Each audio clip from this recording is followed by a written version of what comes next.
Se ha liado, jefe. Los pilotos van a la huelga. ¿Os lo dije o no os lo dije? Mis azafatas no fallan. ¿Cuándo? Ya, los vuelos cancelados. Almudena, llama al sindicato de pilotos. Quiero que su presidente entre esta noche en directo. Y el de Iberia. ¿Qué coño? Llama directamente al ministro. No, espera, Paco, ¿le vamos a dedicar una sección a la huelga? No. El programa entero. Pero no puedes arreglar todos los problemas de España, Paco. Solo eres un periodista deportivo. ¿Solo? Fíjate que en ese momento hay una huelga de pilotos y don José María García presume de que él para esa huelga de pilotos. Ah, sí. Sí. Entonces, Es mítico ese episodio. La parte curiosa de este tema es que, primero, ya es debatible que ese sea el papel de un locutor que se supone que es deportivo, si es que es como él lo contó. Jaime Lancasa, estás en condiciones de poder pedir a los pilotos, no exigir, repito, pedir, solicitar, que hagan un manifiesto por escrito, los 99, sin retirar su dimisión, que siguen manteniendo por las razones que a ellos solo atañe, pero que están dispuestos a ejercer toda su responsabilidad hasta que sean sustituidos por la empresa? Sí. En este mismo instante, tal y como me has formulado la pregunta, sin retirar su dimisión, están dispuestos a reiterar su máxima responsabilidad en ejercer pues esto es su función absolutamente, y la cual nunca dejaron.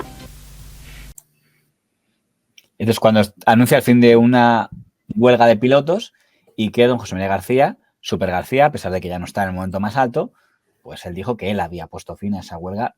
Yo no sé hasta qué punto es verdad, si es como lo cuenta, aunque está diciendo supuestamente en directo cómo se desconvoca una huelga de pilotos.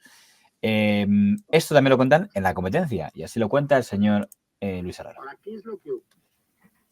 Y además, recordemos que don Luis Herrero debía estar en la COPE a don José María García, aunque luego él decida quedarse, nunca le atacó.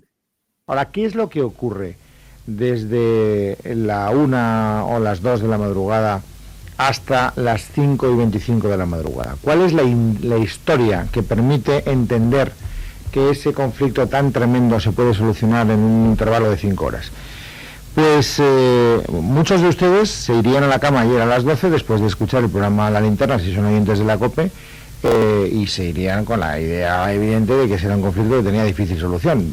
Lo que ocurre a partir de las 12:30, 1 de la mañana, es lo siguiente: que hay un periodista, José María García, un periodista fantástico, un periodista que ayer acreditó que no se llega a ser uno de los grandes periodistas de este país si uno no tiene pura sangre en las venas, si uno no tiene raza, pues coge el toro por los cuernos.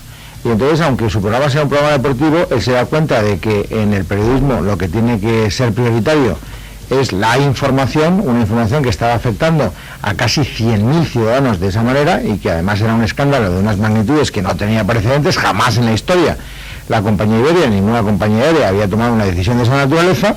Y entonces empieza a coger el teléfono y en directo, como suele hacer, y con, vuelvo a repetir, esa agilidad que le caracteriza, mientras otras emisoras a la 1:30 de la madrugada estaban con sus historias, algunas enlatadas, pues él hace periodismo del bueno.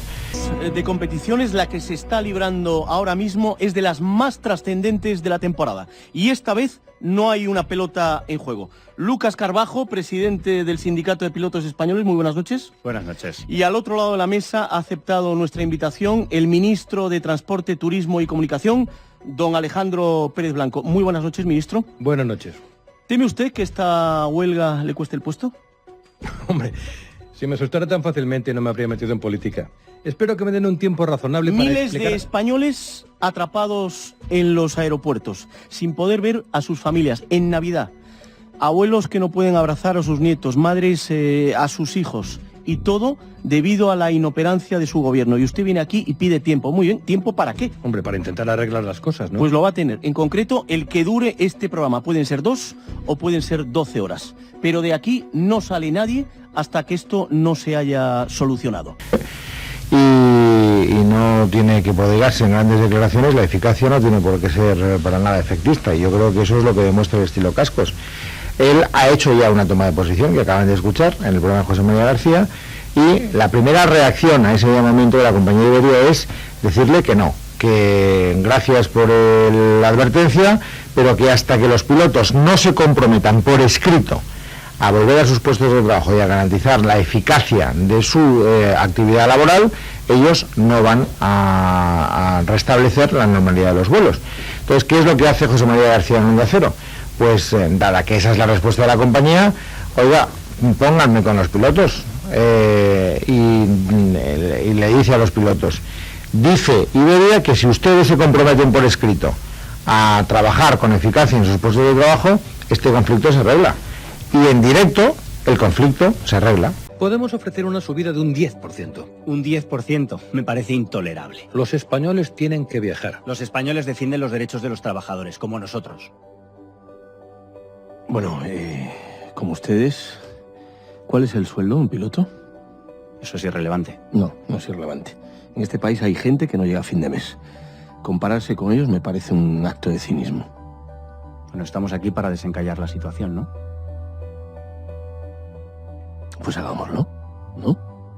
El ministro les ha ofrecido una oferta generosa, un 10% más en un sueldo ya de por sí abultado. Y dicho y hecho, a partir de ese momento empiezan a llegar cartas a la dirección de Iberia, nos lo contaba hace un momento Luis de Huel, hasta las 3 de la madrugada 113 y hasta las 5 de la madrugada 147. Es verdad, y tiene razón Luis de Huel, que es sospechoso que se habían dimitido 99 porque se reciben 147 cartas y además con fecha de ayer.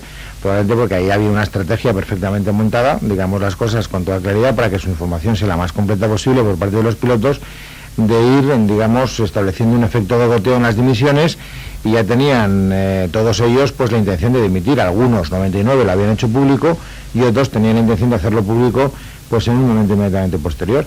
Y luego, cuando se les pide a todos los pilotos que se comprometan por escrito que van a cumplir con su trabajo y que lo van a cumplir además con todo el celo posible, pues entonces son los 147, es decir, los dimisionarios actuales y los dimisionarios potenciales, por decirlo en términos que podamos entender, los que se comprometen por escrito a cumplir bien con su trabajo. Y es en ese momento, aproximadamente 3 y pico de la mañana, cuando la compañía Iberia anuncia, pues ya con esta garantía, sí estoy en disposición de anunciar que a las 5:25 de la madrugada, es decir, hace exactamente 3 horas, la compañía Iberia volverá a operar con toda normalidad. Y las noticias que tenemos, luego haremos una ronda por los aeropuertos, es que efectivamente ese compromiso de normalidad se está cumpliendo a rajatabla y que no hay ninguna incidencia notable en ninguno de los aeropuertos españoles. Voy a pararlo aquí para no alargarme más. Aquí hay dos cosas. Primero, estamos hablando de Luis Herrero y, por tanto, que está dedicando un programa de la COPE a elogiar lo que no deja de ser un programa de la cadena de la competencia.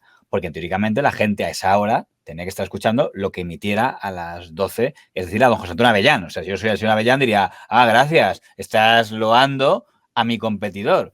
Porque iba mal al señor García en la audiencia, pero al señor Avellán le iba aún peor en aquel momento. Pero, segunda cuestión, el concepto en sí del tema de los pilotos, es decir, ¿es el papel de un periodista? Seguramente una doña Encarna Sánchez también le hubiera encantado jugar a eso. Don Luis del Olmo, en el límite, puede que también. Doña Iñaki Gabilondo, le imagino menos. Radio Nacional, les imagino menos haciéndolo. ¿Es el papel de un periodista? Vamos a ver si podemos aquí de acuerdo o algo. Alguien, a lo mejor sí. Pero yo no puedo ver de ser coprotagonista en este asunto. Vale, sí, claramente no es el papel de un periodista, pero si lo hace, si tiene esa capacidad, ¿por qué no? Quiero decir, no es el papel de cualquier periodista. Y de hecho, no es el papel de ninguno. No es el papel de ningún periodista. Pero es que casi ningún periodista tenía la capacidad de hacer esto. Solo unos pocos elegidos. Y aprovechando esa capacidad, pues decide, es un superpoder que tiene ahí, pues decide emplearlo. Como el Ministerio de Fomento, regulador del transporte, está en manos de un político apto, experimentado y resolutivo, en manos de Francisco Álvarez Cascos, en unas pocas horas, con la intervención de José María García desde Onda Cero, pudo ser atajada la provocación, auténtica provocación, de Javier Igala y su equipo de paracaidistas.